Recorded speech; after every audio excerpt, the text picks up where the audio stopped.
Hey guys welcome to my channel it's me Papya. So నేనైతే వర్క్కి వెళ్ళి ఇప్పుడే వచ్చాను. సో ఫుల్ టయర్డ్ అనమాట ఈరోజు వర్క్ ప్లేస్లో. అండ్ అలా వస్తూ ఉంటే మా ఫ్రెండ్ కాల్ చేసింది కౌశి. సో తను కూడా షిఫ్ట్కి వెళ్ళి వస్తుంది మా ఇంటికి. సో బికాజ్ నా ఎయిర్పోర్ట్స్ వాళ్ళ ఇంట్లో మర్చిపోయాను కాబట్టి. సో నాకు ఆకలేస్తుంది అండ్ నా ఫ్రెండ్ కూడా ఆకలేస్తుంది, ఏదైనా చేయవే అని చెప్పి చాలా క్యూట్గా అడిగింది. సో నేనైతే బీరకాయ పచ్చడి, వైట్ రైస్ ఇంకా ఆమ్లెట్ వేసి కలిసి తిందామని అయితే ఫిక్స్ అయిపోయాను. సో లెట్స్ మేక్ బీరకాయ పచ్చడి, మా అమ్మ చెప్పిన వంట. నేనైతే బీరకాయ పచ్చడి చేయడానికి ఫుల్ రెడీ అయితే చేసేసాను. సో ముందుగానే నేను ప్లేట్లో అన్నీ ఏమేమి కావాలి ఇంగ్రీడియంట్స్ అన్నీ నేనైతే రెడీగా పెట్టుకున్నాను. So let's start. So first అయితే పాన్ పెట్టేసుకొని ఒక 2 టేబుల్ స్పూన్ ఆయిల్ అయితే వేసుకోవాలండి. ఆ తర్వాత కొన్ని ధనియాలు అండ్ ఆ తర్వాత కొంచెం తగినంత జీలకర్ర అయితే వేసుకుందాము. సో అవైతే పచ్చివాసన పోయేదాకా దోరగా అయితే వేయించేసుకోవాలి.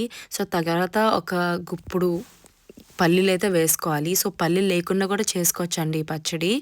సో ఆ తర్వాత వెల్లుల్లి రెబ్బలు. సో ఇవన్నీ ఒకసారి అలా వేయించేసుకొని మనం మన స్పైసెస్కి తగ్గదట్టు నేనైతే ఒక 4 పచ్చిమిర్చి అయితే వేసేసుకున్నానండి.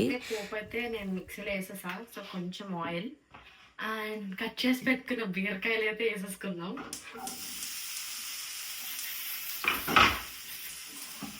ఎలా షిఫ్ట్ తోలు తీరిందా? సో ఇందాక నేను లైట్గా పీల్ చేసి పెట్టుకున్న బీరకాయనైతే వేసేసుకున్నాను కదండి. తర్వాత నేను ఒక టొమాటో అయితే వేసుకున్నాను అండ్ హాఫ్ ఆనియన్ కూడా వేసుకున్నాను అండ్ కొంచెం పసుపు, మనకి పులుపుకి తగ్గదట్టు చింతపండు అయితే వేసుకోవాలండి. సో నేనైతే చాలా కొంచెం ఎక్కువ అయితే వేసుకున్నాను.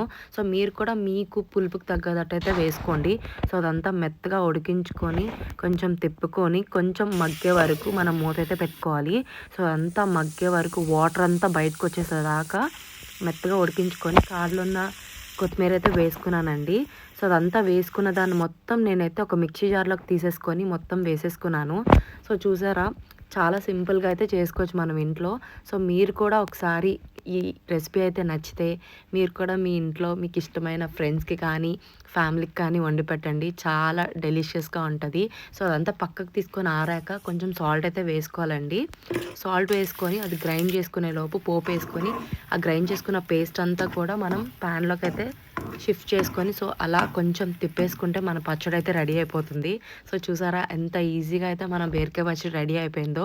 సో ఒట్టి బీరకాయ పచ్చడితో ఏం తింటామని చెప్పి నేను నా ఫ్రెండ్కి సో నేనైతే ఆమ్లెట్ అయితే వేసేస్తున్నాను. సో ఈజీగా బీరకాయ పచ్చడి విత్ డెలిషియస్ ఆమ్లెట్ అయితే రెడీ. సో నా ఫ్రెండ్ అయితే షిఫ్ట్ నుంచి చాలా టైర్డ్ అయి వచ్చింది పాపం. సో కలిసి అలా తింటే చాలా బాగుంటుంది కదండి. సో మీరు కూడా వండి మీ ఫ్యామిలీతో కలిసి ఇలా టైం స్పెండ్ చేసుకొని అలా ముచ్చట్లు చెప్పుకొని మనమైతే ఫ్యామిలీని మిస్ అవుతూ ఉంటాం. సో ఇలా ఫ్రెండ్స్తో అలా టైం స్పెండ్ చేసి కుకింగ్ చేసుకుంటూ ఉంటే సో ఆ హోమ్ సిక్ అనేది ఉండదని నేను అనుకుంటాను. సో నేనైతే నా డే అలా ఎండ్ చేసేసానండి. If you like this video, please don't forget to like, comment, share and subscribe. See you in the next vlog.